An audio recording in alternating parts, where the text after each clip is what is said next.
Have you ever wondered what's the best depth to be starting seeds at? I know it's a question that's kept me up at night. Should I do them really shallow, maybe about a centimeter deep, or should I go even deeper? Well, welcome back to the Mind and Soil Test Garden, and in today's video, we're gonna start 6 different seeds at 5 different depths to determine what is the best depth to be starting seeds at to get the highest germination rates possible.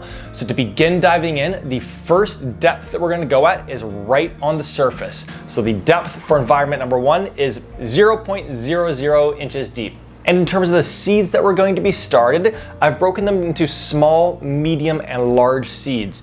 So for the first 2 seed cells, these are gonna be small seeds. And for these, I'm going with lettuce and arugula. And generally, as a rule of thumb, people believe that the smaller the seed, the less deep that you need to bury it. So we're gonna find out if that's true as well during this experiment.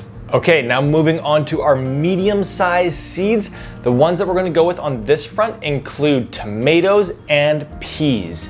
And for context on this front, in each seed cell, I'm gonna be planting 5 seeds. So 5 seeds per seed cell. And now lastly, in our large seed environment, we're gonna go with squash and cucumbers. All right, environment number 1 is all set. For environment number 2, as you can see, the depth is actually quite similar to environment number 1, but now I'm going to cover the seeds with a sprinkling of seedling mix. So to set this up, all that I'm gonna do is place 5 of each of the seeds into the seed cells, and then I'm gonna sprinkle just a few millimeters of seedling mix on top of them. And my hypothesis on this front is these small seeds, so the lettuce and arugula, will germinate at their highest rate in this environment.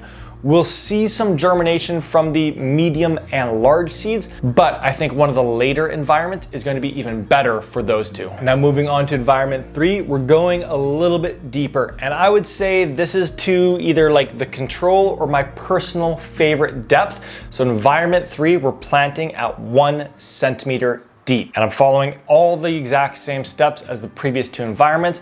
I'm placing 5 seeds into each of the seed cells. And then my hypothesis is that this will be the best environment for our medium and larger seeds. Now, rather than filling these ones up right now, I actually want to continue through environment 4, 5, and 6 so that you can then see the difference or the contrast in depth before filling them all up. So moving on to environment number 4, we're now starting to get a little bit deep. These are gonna be planted at 1 inch deep. And so when I was setting all these environments up, I was basically just going with a ruler and checking how far was 1 inch or whatever the depth was from the top lip of the seed cell. And so same as every environment, 5 seeds for each of the different crops going into each seed cell. All right, so that's environment 4, 1 inch deep, and we are now going to environment 5, 2 inches deep. So all these seeds are getting planted 2 inches below the lip of the seed cell. I've never started seeds this deep, and to be honest, at this point, I'll be shocked, surprised if any of these even germinate. So my prediction for environment 5 is that we'll have a 0% germination rate across the board. So I was totally wrong on this one. Now, last but not least, environment number 6, and we're going 3 inches deep. To be honest, we're pretty much just going all the way to the very bottom of these seed cells. I put a little bit of seedling mix in at the bottom, but they're pretty much sitting right at the very bottom. And obviously, if I guessed that environment number 5 at 2 inches deep was gonna have a 0% germination rate, I'm also guessing that we'll have a 0% germination rate in environment number 6. So now that all the environments have their seeds in them, next thing for me to do is to cover the remaining environments, 3, 4, 5, and 6, with some worm casting seedling mix. And remember, I measured the depth, be it 1 centimeter, 1 inch, 2 inch, or 3 inches from the lip of the seed cell. So I'm gonna fill each of these all the way up to that point. Now, the last thing that we need to do to kick off this experiment is, of course, give them a nice big drink of water. And then I'm just gonna place them underneath the grow lights to kick off the experiment. And we're gonna do check-ins on germination rates at both 7 days and 14 days. So that being said, let's fast forward 7 days for the first check-in. Okay, it is 7 days later, and as you can see, we've had some incredible germination and a number of my guesses are completely wrong. This is why I love experimenting. I'm learning things that I didn't think were the case going into this experiment. So we're gonna go through all the different vegetables at all the different depths to see where they're at in terms of germination rates. But just before we do that, I wanted to invite you to my online gardening mentorship, Grounded. If you've been feeling frustrated or unsatisfied with your gardens in the past few seasons, then this could be the perfect program for you this upcoming year. As a mentee, I'm gonna be guiding you through the entirety of the gardening season. Every week you're gonna have access to live lessons with me, live office hours where I answer any questions that you have, on-demand video growing guides that take you through step-by-step how to grow different crops, and a private community of like-minded individuals where we share all of our flops and failures and successes along the way. My promise to you is that as a mentee, you'll have your most successful garden ever and your most enjoyable garden ever. So if that sounds like it's what you're looking for this season, simply head to the link down in the description of this video to learn more. But now let's start diving into these results, and we're gonna get started by going through all of the vegetables that were planted right on the surface. And sure enough, we've actually had a pretty good number of them germinate and begin growing. So starting with the arugula, as we can see, we've got 1, 2, 3, 4 of the 5 successfully germinated.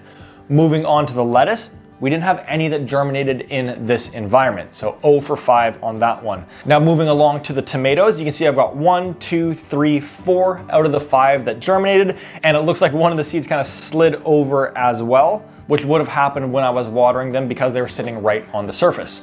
Now moving on to the peas, and we can see here that 1 out of the 5 has successfully germinated. But it's really these last 2 that are so interesting to me. So now we've got our cucumbers, and what we can see here is we've got 1, 2, 3 out of the 5 have germinated, and then moving along to the squash as the last one, we've got 1, 2, 3, 4 out of the 5 that have successfully germinated. And what's so cool about these last 2 is that you can literally see the roots on the plants trying to grab onto the soil and develop a bit of a root system or base so that there's some strength in that plant. And in large part, I was quite surprised with how they did when just left on the surface, especially these larger seeds. I didn't think that they were going to germinate, and sure enough, we have a number of them growing. But is this the best kind of environment or setup for them? So now let's move on to environment number 2, which were the seeds that were covered with just a sprinkle of seedling mix. So immediately I can see a little bit more germination happening in this environment. Now let's start going through them one by one, starting with our arugula. And here we've got 1, 2, 3, 4 out of the 5 have germinated once again, exact same as environment number 1. Moving on to our lettuce, and we again have 0 that have germinated. It looks like there's maybe 1 that has just started coming through the surface, but it's too early to even count that one. So still 0 out of the 5 on the lettuce, which really surprised me that in both of these environments, we haven't seen any lettuce growing yet. Moving on to our tomatoes, we've got 1, 2, 3, 4, 5. All 5 that we planted have now germinated and started growing. That's as good as it gets. Moving along to our peas, and we've got 1, 2 that have come through. Looks like a few more that will start coming through the surface in the next little bit, but only 2 out of 5 right now. Now into our larger seeds, starting with the cucumbers, and we can see here I've got 1, 2, 3, 4, 5. All 5 successfully germinated, looking really good, really happy. That's a great sign for our cucumbers. And now to wrap up environment number 2 with our squash, we've got 1, 2, 3, 4. All 5 have successfully germinated as well. Let's move on to environment number 3. These are the seeds planted at 1 centimeter in depth. And recall from when I was setting this experiment up, this is the depth that I thought was going to do the best. So let's see if that ended up being the case. Getting started with our arugula, here we have 1, 2, 3, 4. So 4 out of the 5 have successfully germinated. Not bad, missed one of them, but still 4 to 5 is pretty good. Moving on to the lettuce, once again, 0. None of them have germinated. And what you'll see in the next 3 environments as well at 1 inch, 2 inch, and 3 inches of depth, none of those germinated either. So I think that that is actually more an issue with the seeds that I had there versus the environment. Moving along to the tomatoes, and we actually only had 1, 2, 3 out of the 5 germinate. This surprised me a bit. I thought we'd for sure get 4 or 5. Now, obviously this is a small sample size, so it could just be that there are 2 bad seeds in there, but nonetheless, those that were planted even more shallow did just as good or better. In some ways, it's actually quite nice knowing that they germinated at 0 inches in depth. They germinated when there was a little bit of sprinkle over top of them, so I don't have to worry about it quite as much as maybe I was worrying about it before this experiment. Now, moving along to our next one, which are our peas, and what we can see here is that we have 1, 2, 3 that have successfully germinated here. So that's the highest so far that we've had on the peas. It's getting better as we get further and further deep with them. Moving along to our cucumbers, and we've got 1, 2, 3, 4 out of the 5 have germinated. Not as high as environment 2, but 4 to 5, I'll take that every day of the week when it comes to cucumbers. And lastly, for our squash, we have 1, 2, 3, 4, 5 out of the 5 have germinated. And one quick observation that I want to make once again with the larger seeds is that now that they're planted a little bit deeper, they're standing up much better. They're not flopping over. They just kind of look like they're in a bit of a better structure and setup. So environment 3, all done and dusted. Let's move on now to environment number 4. Okay, here we are, environment number 4. And honestly, this is where I thought we'd start seeing a decline in germination rates, but across the board, it still looks pretty good. So let's start with our smaller seeds to see how they germinated. And for the arugula, what we can see is we only had 1, 2, 3 that germinated. So it does seem like it is starting to decline a little bit for those smaller seeds now that we're getting down fairly deep. As already mentioned on the lettuce, none germinated. I think that's seed error more than anything. For the tomatoes, we have 1, 2, 3, 4, 5. All 5 have successfully germinated. And again, I'm kind of like loving the fact that I now know I could plant tomatoes at like just a sprinkle deep all the way down to 1 inch and still be getting really high germination rates. That's something that I worried about quite a bit that I won't have to worry about as much moving forward. Moving along to our peas, and here we've got 1, 2, 3 that germinated, so very consistent with what we've seen from our peas so far. Now on to the cucumbers, the larger seeds, and here we've got 1, 2, 3, 4, 5. All 5 successfully germinated, and they're looking really good, really short, stubby, and they're already going into foliage growth, which is exactly what you want to be seeing.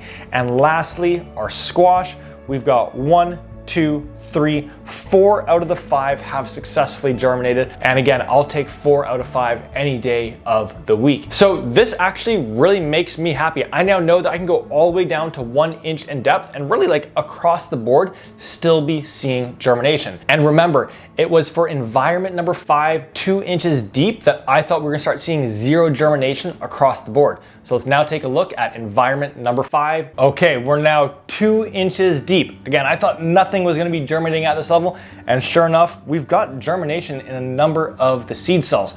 So let's get started with the arugula. And now we're down to only 1 of the 5 have germinated. So takeaway for me on that front is certainly to keep those arugula seeds closer to the surface. For lettuce, still nothing. So let's move straight on to the tomatoes. And here we have 1, 2, 3, 4 of the seeds have germinated when planted 2 inches deep. That's pretty cool. Was not expecting that whatsoever. Moving on to the peas, here we have 1, 2, 3 out of the 5 have germinated. It's been basically the same for the peas every single environment. Now on to our cucumbers, and once again we have 1, 2, 3, 4, 5 out of the 5 have germinated. And again, honestly, like the deeper that I go with the cucumbers, the better and the more sturdy they're looking. So that's been a big kind of like learning lesson takeaway for me. And lastly, the squashes, we've got 1, 2, 3, 4, all 5 squash seeds germinated when they're planted at 2 inches in depth. So I was totally wrong on this one, and that's a big part of why I love experimenting, because like I would have been worried, so worried about putting a seed 2 inches deep, and now what I'm seeing in most instances, it's still gonna germinate, it's gonna do just fine. But what if we go all the way down to 3 inches? Well, let's now take a look at our final environment, those that were planted at 3 inches in depth. And sure enough, my guess of getting 0 germination across the board has been completely wrong. in some instances, this is actually where you had the highest germination. So let's start going through it one by one. Starting with our arugula, such a small seed, and sure enough, the germination has continued to decrease all the way down to 0. So I think it's safe to say for the smaller seeds, keep them planted closer to the surface.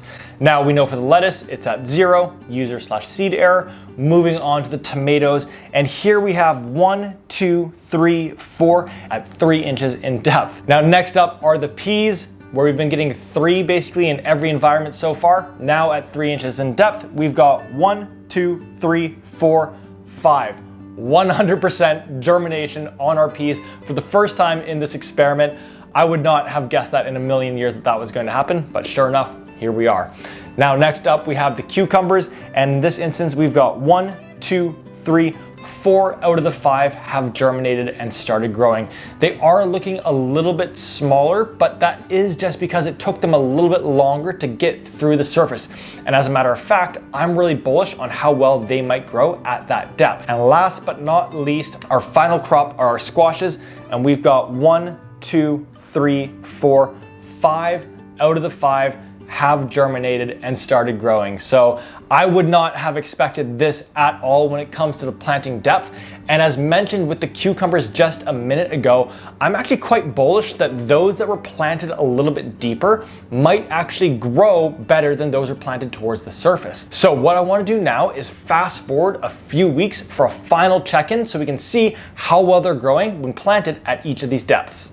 Okay, it is 10 days later. We're 17 days into this experiment, and today we're going to do our final results, all focused on the growth of the plants. So rather than looking at things from one environment to the next, we're actually going to go by each crop and look how they're growing in each of the different environments. So to begin diving in, we'll first look at the arugula. So I think it's safe to say that the arugula is growing better in those more shallow environments, anywhere from the surface down to about 1 centimeter in depth. We did see some germination at that 1 inch and 2 inch mark. However, it's a little bit lower and those plants aren't growing quite as well. So moving forward, I'll continue to plant my arugula around 1 centimeter deep. Now let's move on to our next crop, the tomatoes. And as you can see, we do have some really nice growth across the board. I would say those that were in environment number 1 right on the surface are having a bit of a more difficult time staying upright. And that makes sense to me because their roots aren't as deep down in the soil. And on the other hand, those that were planted really deep, they do look like they are, a little bit behind the other ones, but that is just because they were planted a little bit deeper and took a few more days to germinate and begin growing. So moving forward, I'll continue to plant my tomatoes in that 1 centimeter to 1 inch range. Now let's move on to our third crop, the peas. And I was frightened to plant them too deep, but as we can see, we've had great germination across the board, and the better growth is actually happening at the lower depths. So right around that 1 inch, 2 inch, and even the 3 inch mark, all of those are growing incredibly well. So moving forward, I'll be planting my snap peas 1 to 2 inches deep. Now let's move on to those large seeds, starting with the cucumbers. And this is part of why we need to wrap the experiment up today, because these are at the point where they can't stay in these seed cells any longer. I would need to pot them up. But it's the middle of January, so I'm not going to be keeping them until the gardening season. Now, as we can see across the board, they have grown fairly well in all environments. Those that were planted right on the surface, they are growing, and I can see that they are flopping around a little bit more, and that's because there's hardly any foundation in the soil. The roots are right at the very top. Now, on the other hand, those that were planted 3 inches deep, they're growing, they're looking really good, really healthy. Again, just a couple of days behind the other ones. They're gonna catch up to that growth in no time. So those are really happy and in a great place. So moving forward, I'll be planting my cucumbers around 1 inch in depth. So they've got a nice little bit of soil to bite onto as they begin their growth. Now to wrap up this video, let's move on to our final crop, the squash. Now you're seeing why we need to wrap this experiment up today. These babies need to be potted up immediately. They've absolutely outgrown their seed cells, and they pull all the moisture out of the seedling mix so quickly once they reach this size. So for our squash, as we can see, we've had growth across the board once again. Those that were planted right on the surface, it's even more apparent here how they're just barely digging into that soil, not really enough that they're biting onto to be growing super well. And then in all the other environments, it's nearly the exact same in terms of the progress and amount of growth that they're at. So moving forward for my squash, I'm gonna be planting those around 1 inch in depth. And the biggest thing for me on this experiment is I'm gonna have way less anxiety moving forward if I've planted them at 1/2 inch or 1 centimeter deep versus a full inch deep, 2.5 centimeters deep, versus even deeper than that. As we can see, the seeds germinated and we're growing at all kinds of different depths. So that's everything for today's experiment. I hope that this has helped you out, taught you something new. Again, if you want to have your best gardening season ever, then check out the link to Grounded down in the description of this video, and subscribe to the channel and turn on notifications so that you get notified of the next experiment video coming out next weekend. I'll see you then.